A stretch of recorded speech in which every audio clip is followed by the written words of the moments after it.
give a man a preset and he will make sound, teach a man how to make a preset and he will make awesome tracks forever. So we will have a look on how to make this sound from this tutorial, because this was a question from you guys. And whenever you ask questions in the comments and it really fits to stuff I do, I love to make videos about it. So also drop comments under this video here. And it sounds like this.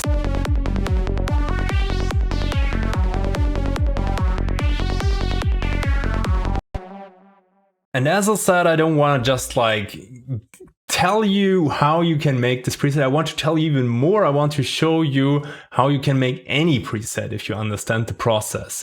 So first of all, you will need to have a look at the sound generators, we could say. So everything what generates sound in the first place. So we have here a simple saw wave. Everything is kind of like default in here. It has 6 voices and the rest is more or less the same. So I think this one is like on 100% and the shape is probably on 0 and it's turned 1 octave down. Now let's have a look. This one has 0 voices, not sounding. This one has 0 voices, not sounding. Those are all empty. So we only have this kind of like hyper saw, I think it's called, when you have like a detuned saw where we have multiple saws sounding. That's very good for you, because if you have a special wavetable, then it becomes difficult, because the wavetable kind of like gives a lot of characteristic to the sound. It can sometimes kind of like make or break the sound, and you cannot look inside the wavetable how it's made, but you can look here how everything is made. So if you have a simple starting sound like this, it's very easy to remake that sound. The next thing I'm looking at is the amplitude envelope. So this sound goes immediately full. Then we have a very long decay, 60,000 milliseconds. So you have to imagine like a quarter note in 145 BPM, I think is 413 milliseconds. So we will never reach that. The sound will always kind of like stay on top. So for those who don't know how this envelopes function, attack is the time it takes to go to the top.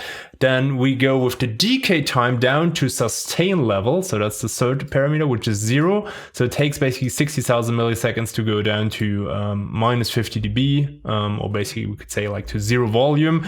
And whenever you kind of like release the MIDI note, so whenever you stop pressing the MIDI on your keyboard, then you stop at some point in the curve, and that's the release time, and takes 46.24 milliseconds to go down to 0 again for the signal. And the same is true for the filter envelope. So basically it moves a bit faster, it doesn't go down, but it's very long time, so it stays quite open. And let's have a look at the filter itself. It's like a simple low pass filter. It still starts very low and opens with this envelope. So this envelope here is controlling basically and opening the filter. And we have a little bit of drive, and it's triggered also by the velocity and the key, so that it moves if you have like higher or lower keys and if you have stronger or less velocity. And the rest here is quite simple as well. So we have an EQ, which just shaves off a little bit of the highs. Then we have a chorus. It's just very gentle here. So notice the dry wet is very important on the effects. So basically the signal goes through and only a little bit, this little part goes to the chorus. It makes it like a little bit more fat, and it's not like a design effect. So there's sometimes effects which are used for sound design, which really alter the sound. There's effects which just make it like a little bit smoother or a little bit fatter or something. And this is one of those. So even if you don't have the settings exactly the same, it won't matter. The same here for the tape. It's just like saturation. It's quite wet here and like a little bit of saturation. And then we have a delay, which is over a cent here. So it's a dotted 8 with a bit of feedback. And those cents you can send basically from your effects here. So whenever you dial this in, it should send to it. So if I'm not wrong, it should be actually off then, because nothing is sending to it, but maybe there's still going something by the design of this synthesizer. I don't know. We will see if this makes a difference. So let's have a check.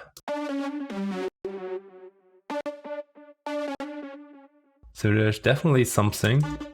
Yeah, the delay is sounding. I don't know where it comes from, as it's supposed to be a synth, but it's like that. So there's like a little bit of a delay on it, and then there's actually no modulation on this. So this is like all off, so that's super simple. So you can also look into the mod metrics. This is all macros, or the mod wheel, which is all down here to 0. So that should be a quite simple sound to recreate. We're wasting so much time in our lives trying out things, and I can tell this from experience because I struggled around for a very long time until I found a coach and mentor.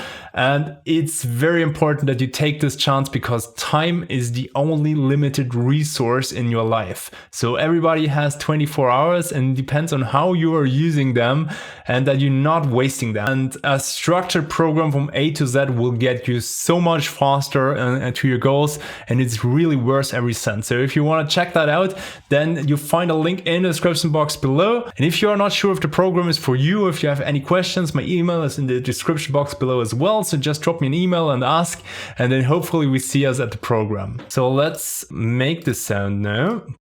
So we have the inner preset here. So first step, we bring in the right octave. We increase the voices. And then you have the sound, no? But I mean, it's almost there. I mean, there's nothing much to do. It's just like fine shaping. So we reduce the width a bit. A little bit that shape parameter they had.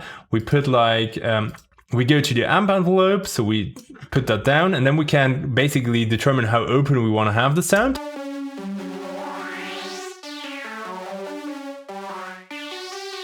Maybe like this. And then we will add a filter, so a low pass filter, and we will dial this a bit down and then give some envelope to it. And then we're a bit too plucky right now, so maybe let's put that up.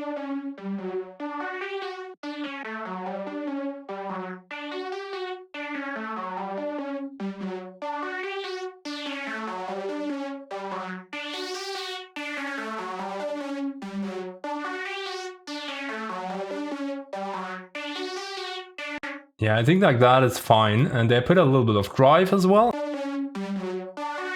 Kind of like and some velocity. Basically, we have some velocity nodes, so that's opening the filter already a bit more because it was very close, so we can actually close it now a bit more again. And a bit of key.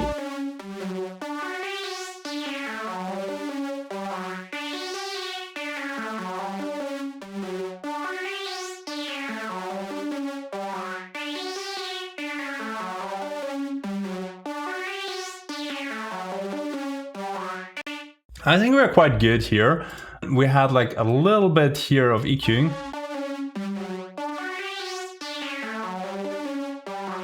But to be honest, I don't think we really need that.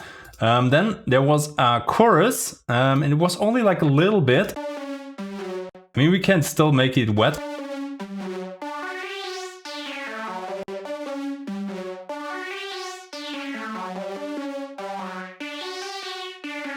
To set it up and then dial it back. I added a bit of saturation here.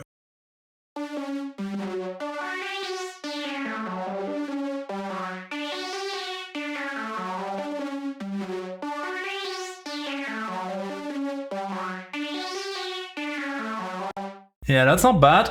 And the delay, so dotted 8, that was important. A little bit of feedback. And only half.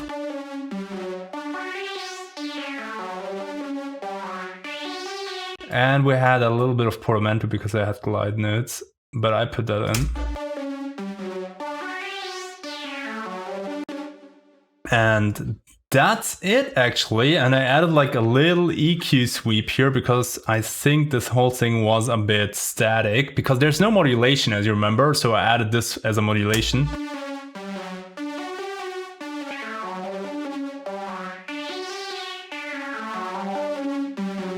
Yeah, I don't want to change the chain now too much because we can compare a bit.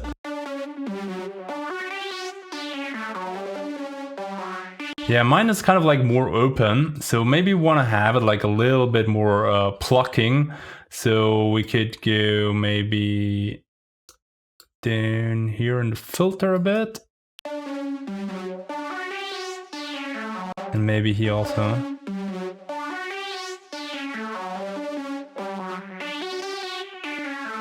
But I think it's fair enough. I mean, if you really want to copy it, then just write all the values and look at the knobs where they are exactly. But the important thing, and that's what I actually wanted to show in this video, is that you need kind of like to follow the chain in your head. So the chain starts where you generate the sound, and it's basically the most important thing, like the oscillators, the sampler, but then also the amplitude envelope, because it really shapes kind of like the volume of those sounds which are generated in the beginning. And then we go into filtering the sound, and from there we go into the FX and change it and make it, reshape it like a little bit so that it's really nice. And very important with every sound design is also kind of like the melody. So in my opinion, not every melody fits to every sound design. So whenever I start a sound design, I take a melody which is already working in a track, for example, of mine, to a similar sound which I have in my head, which I want to design. So for example, if I want to make like an acid sound, I would probably take like an acid melody. If I want to design a pad, I would take like the MIDI from a pad. If I want to make like an FM sound, then I will take a cool rhythm, because then you are kind of like having already half of the equation. The one half is the notes and the other half is the sound design, and you don't want to worry which one is kind of like failing right now. So you make it easy by taking something which you already have and which works. And in that case, I have this from my track, and we just read it the same, and so we didn't start with like an empty MIDI.